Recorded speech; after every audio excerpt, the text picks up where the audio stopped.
Journalists should be as transparent as possible about sources and methods so audiences can make their own assessment of the information. American Press Institute. That's how I want to start off this video. This is timely because tonight on kmph.com we have an article about a recent results of a survey done by the Gallup in the Night Foundation, and it highlights Americans' feelings toward the press. And it basically shows that Americans are losing faith in an objective media. Now, in that article, it says that maybe moving forward, journalists and reporters should be more transparent about their process as they're doing stories, maybe let you in behind the curtain a bit.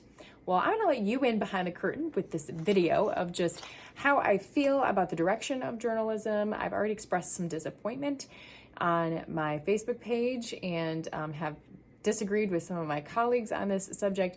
Sometimes things get lost in translation through words, so I thought, I'll try a video. And also, who doesn't love some pictures? So here's this. I wanted to use a picture to describe what I think journalism is based on my over 15 years of experience in this field, which I know isn't a lot compared to some people. One thing I do know is that I'm always learning and I'm always open to learning. This is just my opinion on what journalism is with my years of experience and, the degree. So I found it fascinating talking to someone that they don't really know what it is that we do. So I'm going to try and explain it to you, and we can discuss it. So I wrote this picture. What I believe is foundational to journalism is freedom of speech and freedom of information. We need access to that information to convey to you, and we need the ability to convey that information, which as long as all that information is available, we can put it out there, we can hold people accountable, which is I'm getting to later, and we can have discussion and dialogue and move forward. Close second, or like the floor of the house, I would say, is attribution. So maybe you're not familiar with what attribution is. If you're not, attribution is basically who is saying what. So often in stories, you'll hear us say, police say there was a shooting tonight on 3rd Street. We don't just say, there was a shooting tonight on 3rd Street. I mean, if we do say that, we say, according to police. It always comes back to who is saying it. Because authority is crossed out, because we, as journalists and reporters, we are not to be the authority. We are the messenger. So I have actually another paper to show that. Journalists, we're not the authority of the information. We should not be the authority of the information, but rather we are the messenger. We are delivering the info to you, coming back to what I began this with, so that you can make the assessment of the information. So that's very important. Inside the house, if you had one side of the house crooked, then the house would be leaning, right? You need to have both sides of the house to keep it standing up straight. So how do we keep that balance? We get all sides, right? And obviously facts and truth is in the middle, because that is what we're after. But sometimes the facts and truth won't be clear right away. And again, it's not our authority to tell you what it is, but we're going to try and get to the facts and truth by talking to everyone. So you might have some experts saying one thing, some experts saying another thing. We're also trying to talk to real people to give perspective, and then talking to people about their personal experiences on a certain subject. So we're trying to basically talk to a lot of people and then give you what they're saying, and then you can decide. Now, sometimes a challenge in reporting is that you're putting a story together and you really try and get both sides, but the one side won't call you back.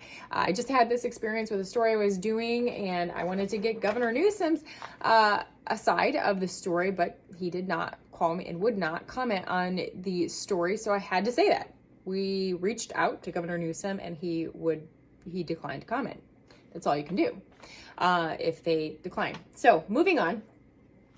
I think I touched upon this already, but about those seeking the truth and the accuracies and the facts. If even remotely unclear, then we need to let all the sides be heard, because some people are going to say the fact and the truth is different. So in those cases, we really need to let all sides be heard so that again, going back to the fundamental and foundational thing of journalism, freedom of information and freedom of speech, and again, allowing you as the audience to assess the information and you decide. That is, again, what the American Press Institute has to say about it. Okay, so one argument that I've gotten in this is like, but the majority of people, what if the majority of people are saying this or that? Here's what I have to say about that. Majority does not equal truth. Now, this might be a bad example, and you can challenge me on this, but in the past, people did this thing called bloodletting. You see it in the movies, medieval times, but even up into the 19th century, people were doing bloodletting as a treatment option. The majority of the health industry was doing bloodletting. And it took a minority of voices to say, this doesn't make sense for healing. And so now we don't do that anymore. So it's usually, I mean, in some cases, minority voices is what leads us to progress. So majority doesn't always equal right, is my opinion on that. And let's see, where are we at? Accountability. I guess this can go along with accountability. Copy and paste does not equal research. Not for journalists, not for anybody else. So if you found something fascinating or it strengthens your opinion on a matter and you copy paste it, go a little further. It's okay to read the fact checking or the fact articles from the news websites, but do your own research. Go ahead and read the actual health articles or the studies, or for any subject. I know that this has been a big one, but for any subject, dig deeper. Copy paste does not equal research, not for news, not for anybody. So I've had to do a lot of reading, and it's time consuming, but that's my job. I need to research everything. Okay, so this video is getting a little bit too long, so let me go through these real quick. These are some other quotes, Code of Ethics from the Society of Professional Journalists that I think are good to possibly leave you with.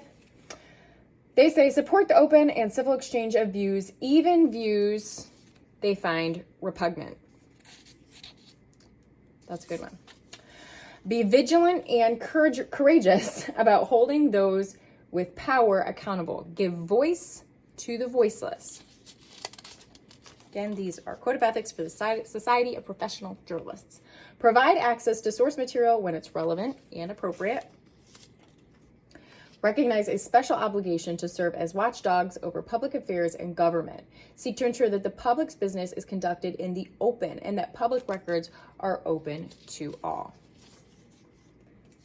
And then boldly tell the story of the diversity and magnitude of the human experience. Seek sources whose voices we seldom hear. So sometimes we just need to hear from people for their own personal experience to weigh out all the information. So I believe that's it. I already lost. Wait, no, I didn't. Okay. So again, here's the house that journalism built, according to me. And this is, again, what I started out with, American Press Institute. Journalists should be as transparent as possible about sources and methods so audiences can make their own assessment of the information. So that is my point of view on journalism and what it should be. I welcome disagreement so that we can have discussion and hopefully grow and learn and understand and not shame other people, not shut other people down. We need to stop doing more of that. But again, I understand people are going to disagree because 'tis the season, right? So let's just do it respectfully. And I'd love to hear if you learned anything. If you found this helpful, go ahead and share it. Or again, insult it and we'll talk about it. All right. Thanks for watching.